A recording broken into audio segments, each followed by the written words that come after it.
You started freelancing because you want to make money on your own terms while really helping business owners make an impact on the world. But talking about your services still feels weird, uncomfortable, or even terrifying. In this video, I'm going to show you 3 steps for talking to strangers about your business without being painfully awkward or grossly salesy. You'll know how to read their cues about when to lean in and when to move on. And make sure you stick around until the end because I'm giving away my discovery call cheat sheet for free. You'll need it to gain new clients after you've told all of these new people about what you do.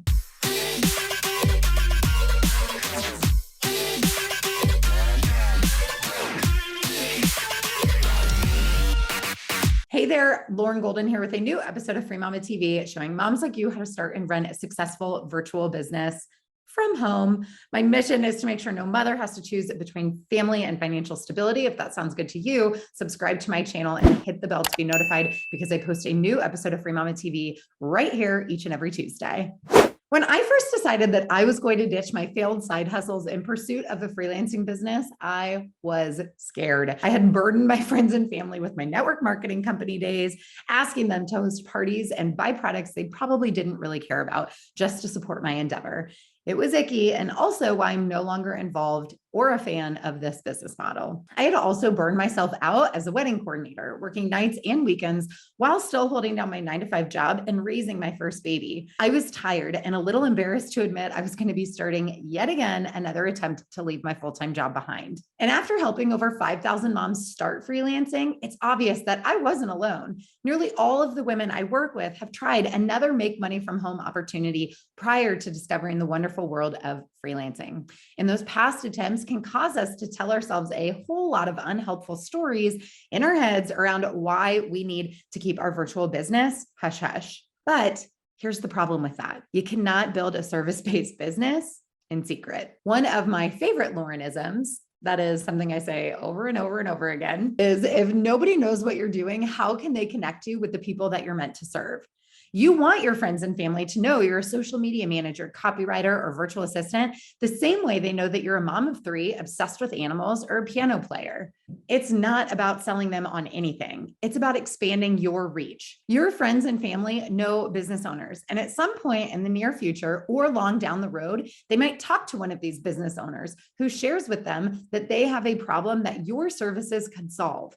And if they have no clue what you even do, they couldn't make that referral. That's a massive missed opportunity for you. With that said, it is not your friends and family's responsibility to grow your business for you. This is why it's so important to talk to new people when you're a freelancer. The bigger the network, the more people who know who you are and what you do, the more prospective clients you'll have access to. Networking is super powerful because it's exponential growth. It's not just about the relationship you form with the person you meet. It's the connections you could make if they were to introduce you to any of the many people in their network. Who is the last person you told about your business? How'd it go? Tell me down in the comments below and give yourself a shout out right here on this channel. Tell everyone else watching who you are and what you do. Okay, before we dive into how to talk to new people, it's important to mention that this works both ways. If you're not showing up for the people you know and being a connector for them, it's unlikely they'll return the favor. Healthy relationships are reciprocated. So how the heck do we talk to people about our business? Whether it's strangers or friends or former colleagues, I recommend a similar no pressure approach. I'm breaking it down into 3 simple steps, and they're super easy with a little bit of practice. The first step is introduce what you do tastefully and casually. One of my superpowers is being able to take any topic and turn it into whatever I want to talk about. And I'm going to show you how to do it as a way to reference your business in a way that invites curiosity, but doesn't force any sort of unwanted dialogue. My favorite examples come up in nearly every greeting with both people you know and people you're meeting for the very first time. Let's take a look. If someone says, "How are you?" I may say, "I'm doing really great. Today I got to spend a few hours finishing a project for my client."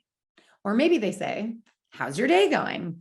I could answer, "My day's amazing. This morning I had a call with my business coach." Or perhaps they ask, "What's new with you?" And I may say, "I just finished a program about virtual assisting and I'm excited to start implementing what I'm learning." Most people go numb when answering these questions and cop out with things like, I'm fine, or oh, nothing new, same old, same old. this is a remarkable skill set when applied properly. And when you're clear about what you want to share, it's something you can also apply to being interviewed on podcasts, live streams, or even in media interviews to get your point across with very little preparation. Before you engage with someone, audit your day or week so you're ready to share a pressure-free business update.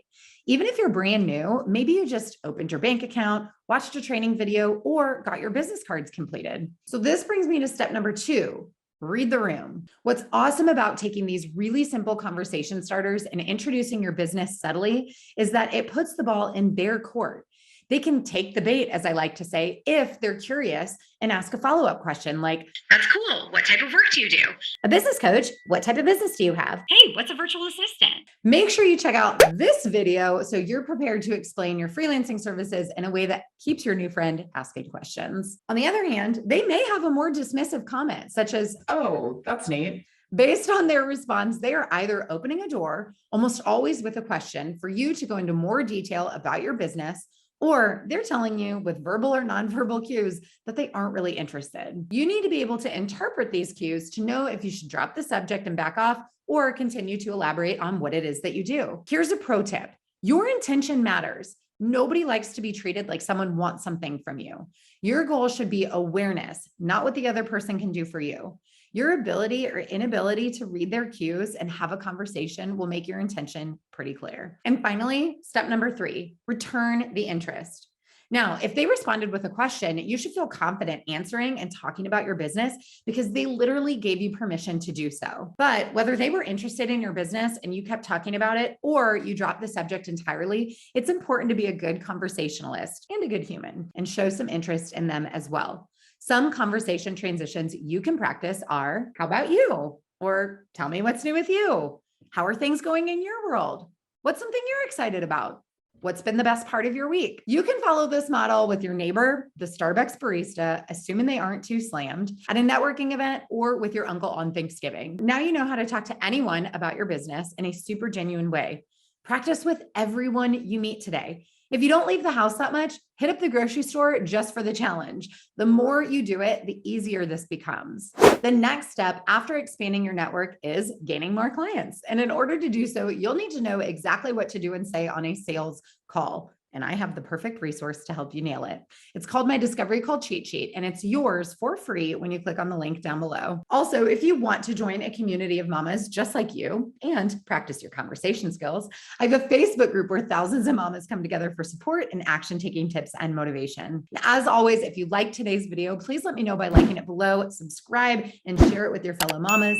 Comment below with the hashtag I am a free mama if you are ready to talk to new people about your virtual freelancing business. Salesly.